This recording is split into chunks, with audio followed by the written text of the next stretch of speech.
Hello, എല്ലാവർക്കും നമസ്കാരം. ഇന്ന് പറയാൻ പോകുന്നത് നാറാണത്ത് ഭ്രാന്തനെ കുറിച്ചാണ്. നാറാണത്ത് ഭ്രാന്തൻ, ഈ പേര് കേൾക്കാത്ത ഒരു മലയാളി പോലും കാണില്ല അല്ലേ? ചെറുപ്പം മുതൽ നമ്മൾ കേൾക്കുന്ന ഒരു കഥയുണ്ട്. അദ്ദേഹം ദിവസവും രാവിലെ കഷ്ടപ്പെട്ട് ഒരു കൂറ്റൻ പാറക്കല്ല് മുകളിലേക്ക് ഉരുട്ടിക്കാറ്റും. മുകളിൽ എത്തിയാൽ അത് താഴേക്ക് തള്ളിയിട്ട് ഉറക്കെ കൈകൊട്ടിച്ചിരിക്കും. നാട്ടുകാർ വിചാരിച്ചു ഇയാൾക്ക് ഭ്രാന്താണ്. പക്ഷേ ഈ കഥയ്ക്കുള്ള ഒരു ക്യാച്ചുണ്ട്.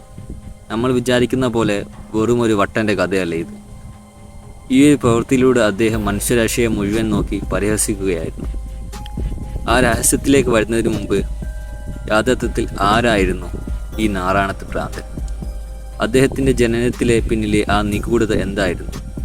നമുക്ക് അവിടെ നിന്ന് തുടങ്ങാം. കേരളത്തിലെ ഏറ്റവും പ്രശസ്തമായ ഒരു ഐതിഹ്യമുണ്ട്, പറയിൽപ്പെട്ട പന്തീരകുലം.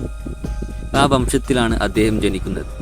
വിക്രമാദിത്യ മഹാരാജാവിൻ്റെ സദസ്സിലെ ഏറ്റവും വലിയ പണ്ഡിതനും ജ്യോതിശാസ്ത്രജ്ഞനുമായിരുന്നു വാരരുചി എന്ന ബ്രാഹ്മണൻ.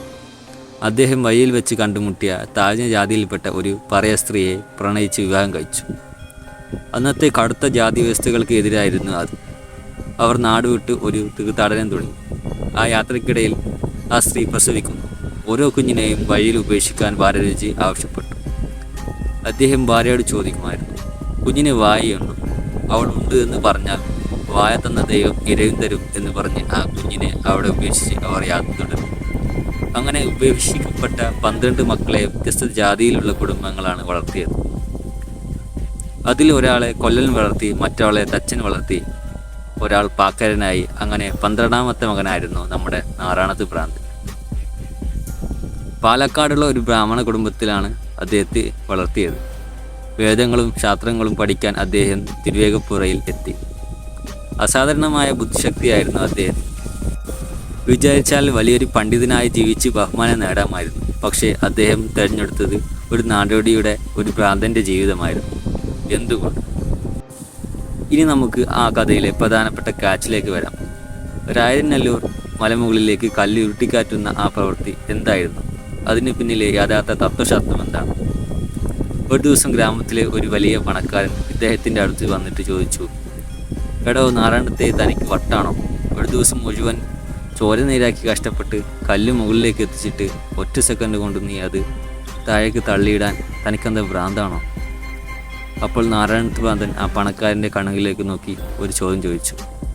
ആ ചോദ്യമാണ് ഈ കഥയിലെ ഏറ്റവും വലിയ ട്വിസ്റ്റ്. അദ്ദേഹം പറഞ്ഞു, ഞാൻ കല്ല് താഴേക്ക് തള്ളിയിടുന്നത് കണ്ട് നിങ്ങൾ എന്നെ ഭ്രാന്തൻ എന്ന് വിളിക്കുന്നു. എന്നാൽ നിങ്ങളെപ്പോലെയുള്ള മനുഷ്യർ എന്താണ് ചെയ്യുന്നത്? നിങ്ങൾ രാവിലെ മുതൽ രാത്രി വരെ കഷ്ടപ്പെടുന്നു, അന്യനെ ചതിക്കുന്നു, പണം പൂഴ്ത്തി വെക്കുന്നു, വലിയ വീടുകൾ വെക്കുന്നു. അങ്ങനെ ജീവിതമാകുന്ന മലമുകളിലേക്ക് പണവും പദവിയും എന്ന വലിയ കല്ല് കഷ്ടപ്പെട്ട് ഉരുട്ടിക്കാറ്റുകയാണ്. എന്നെങ്കിലും ഒരു ദിവസം മുകളിൽ എത്തിയാൽ സുഖമായി ജീവിക്കാമെന്ന് കരുതി 50ഉം 60ഉം വർഷം നിങ്ങൾ സങ്കടപ്പെടുന്നു. നാരായണത്ത് ഭ്രാന്തൻ ആ പണക്കാരനോട് തുടർന്ന് പറഞ്ഞു, നിങ്ങൾ ഇത്രയും കഷ്ടപ്പെട്ട് കല്ല് മുകളിൽ എത്തിക്കുമ്പോൾ ഒടുവിൽ ഒരു ദിവസം മരണം എന്ന ശക്തി കടന്നു വരുന്നു. നിങ്ങൾ ജീവിതകാലം മുഴുവൻ ഉരുട്ടിക്കയറ്റിയ ആ കല്ലിനെ ഒരൊറ്റ ചവിട്ടിന് അത് താഴേക്ക് തള്ളിയിടുന്നു. നിങ്ങളുടെ പണം ഇല്ലാതാകുന്നു, വീട് ശൂന്യമാകുന്നു. ഒടുവിൽ നിങ്ങൾ നെഞ്ചു പൊട്ടി കരഞ്ഞുകൊണ്ട് മരിക്കുന്നു. ഞാനും നിങ്ങളും തമ്മിലുള്ള വ്യത്യാസം ഇത്ര മാത്രം. എൻ്റെ കല്ല് താഴേക്ക് വീഴുമെന്ന് എനിക്കറിയാം.